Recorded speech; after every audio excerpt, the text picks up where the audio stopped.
please. Thank you. Mr. Headmaster, distinguished guests, honorable members of this General Assembly, presidents, ambassadors, delegates, ladies and gentlemen, welcome to the second BG-MUN edition. I am Dennis Wilson, Secretary General, and it's my pleasure to inaugurate such an immense project today. The organization of such a project would have never been possible without the help of so many members, both students and teachers. Thanks to all the hard work and effort that so many people have put into this project, it has become a reality.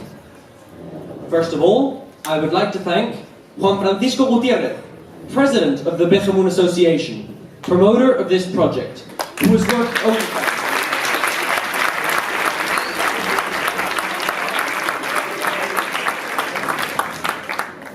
worked overtime. Day in and day out to make this second edition of the BG-MUN a success. I would also like to thank the principal of the Beatriz Galindo, Mr. Carlos Romero. He's so good. He's great. He's the best.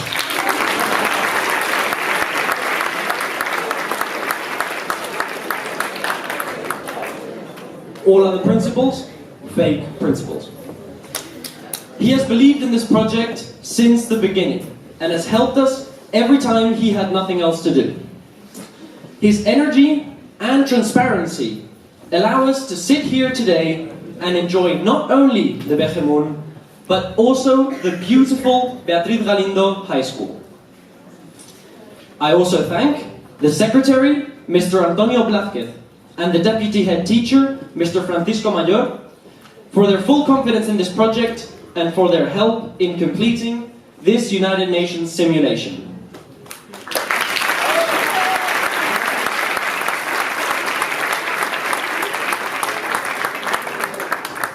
Next up, for the preparation of the students, the correction of resolutions, and their all-round willingness to help, I thank assistant teachers Sally and Nicole.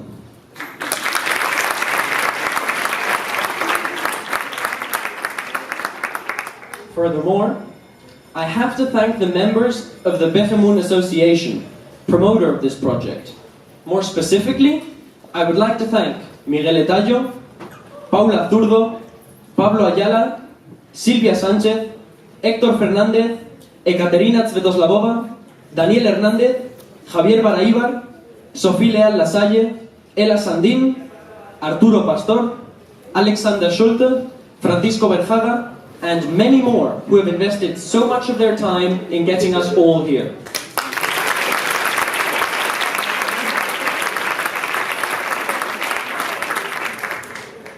This project is also made a reality thanks to all of you participants. So I would like to thank the delegation from Toledo, IS Condestable Álvaro de Luna.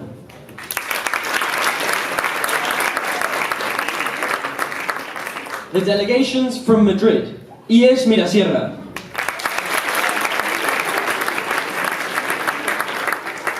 IS Alameda de Osuna.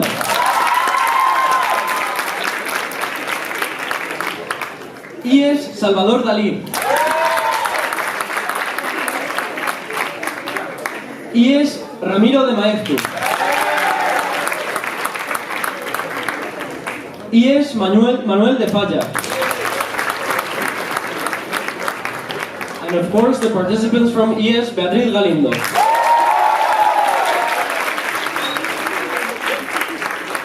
I also thank the delegation from Catalunya, from the Instituto de Vic.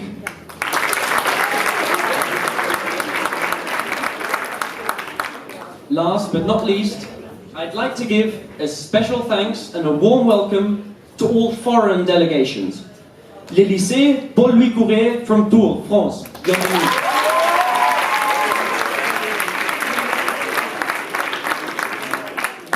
The Association from Grasse, France.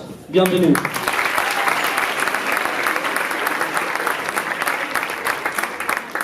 The high school number 22 from Perm, Russia. Добро пожаловать.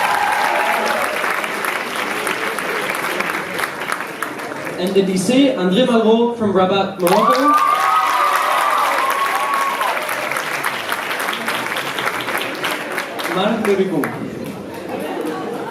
Now, I would like to briefly explain what the idea behind the BG-MUN is and what we try to accomplish with our modelization. We believe that a United Nations simulation is the best way to learn about the internal operation of the biggest international organization up to date. We think that BG-MUN is an excellent way to introduce you into the world of politics, so we can have a larger understanding of how the world works and why certain decisions are made. Political education is something severely lacking in the Spanish education system, and a project like this supplements that lack of political education. It prepares our generation for the future, when we will have to take on these decisions, not only in a simulation, but in real life. Not very long from now, it will be our turn, and we must embrace that opportunity with energy and with hope towards a better future. If we are here today, it is to have a closer look at that reality we call the United Nations, to get in the skin of the thousands of diplomats working daily in there, to experience first person the conflicts and challenges they face every day, which in the end are also our conflicts. The UN is implicated in so many different conflicts around the globe, and they work day and night for so many good causes. For example, they have worked in the past to abolish the death penalty and have succeeded in a vast majority of the world's countries. And it is our duty to finish that fight and eradicate it completely, making sure countries like China and the United States of America can see reason and abolish it as well. The UN has tried to find a solution to the Palestinian conflict in many a General Assembly, and still tries to end the conflict that has lasted for more than 68 years. But the conflict continues. I don't want to underestimate the UN, but it is time for change. It is time for new ideas to be brought to light. And that is what we here at BG-MUN will try and do over the next 3 days. And it is something that all of us must do until this conflict and so many others are resolved. We cannot let ignorance take over, and we mustn't forget the worldwide problems and conflicts. Talking about the future, there are a few subjects that we talk about here at the BG-MUN relevant to the future. For example, we have the use of robots, the existence of drones, and the permission to research human cloning. These are all investigations that are being slowed down by an older generation, less accustomed to technology, maybe even scared of it. I believe that with a newer generation, humanity will vastly advance in all of the aforementioned fields. Having said this, we must never turn our back on experience. We must not forget what our elders have lived and what they know. They have lived through wars, revolutions, conflicts, and many other things. We must heed their advice, but never blindly. We must form our own ideas, following our own set of principles. A very relevant factor in all of this is how we preserve planet Earth. None of what I'm talking about is possible if we do not take care of our planet, of our home. Someone who researches robotics is, in my eyes, just as important as someone who fights for the reasonable use of non-renewable energies, who promotes the use of renewable energies, who fights for anti-contamination bills, who makes an effort not to waste any electricity or water. All of the people involved in making sure we don't destroy our own planet. It is not part of human nature to destroy. It is human nature to create, to invent, to investigate, to learn, and to educate. Nevertheless, we also expand. We are constantly growing in number, and this is what has led to all the destruction. It has led to the destruction of non-human creations, like nature, just to make a bit more room for human life. And this is what must be changed. I am confident that we as humans are intelligent enough to expand and grow without any sort of destruction, preserving nature around us, taking care of what the universe has given us. Our expansive nature has also led us to conflict between human beings. It has led to wars, killings of innocents, or even annihilations of entire cities. These are all due to a difference in opinions or beliefs and no sense of mutual respect. We as human beings should all be working together, not fighting each other. We must respect other humans' principles, ideologies, ideas, or appearances. We are the product of 3.8 billion years of evolution. We should act like it.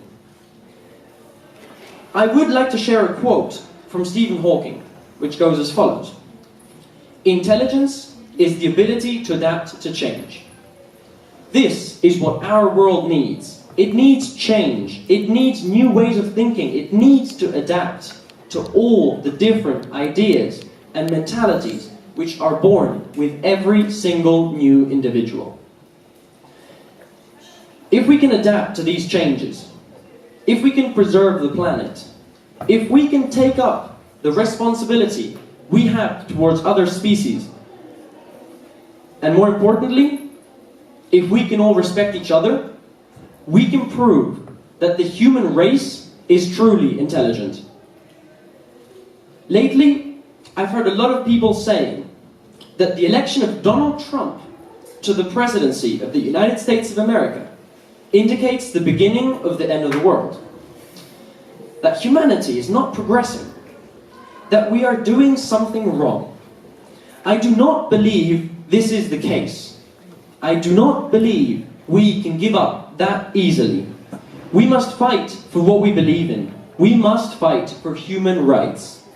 The election of Donald Trump is a wake-up call for all of us to react and go out there and change the world. I hope this model United Nation makes us reflect on these current events, opportunities and challenges, as that is its main objective. And above all, I hope you have fun and that you make good friends in the midst of heated debates. Trying to summarize is, the world doesn't only need scientists, or freedom fighters, or politicians. Most importantly, the world needs thinkers. People who can think for themselves and be freed from the media and the global influence it sets us under. So my message today, from me to you, is go out there and think. Ladies and gentlemen, I officially declare the second edition of the BG-MUN in the Madrid Galindo to be inaugurated.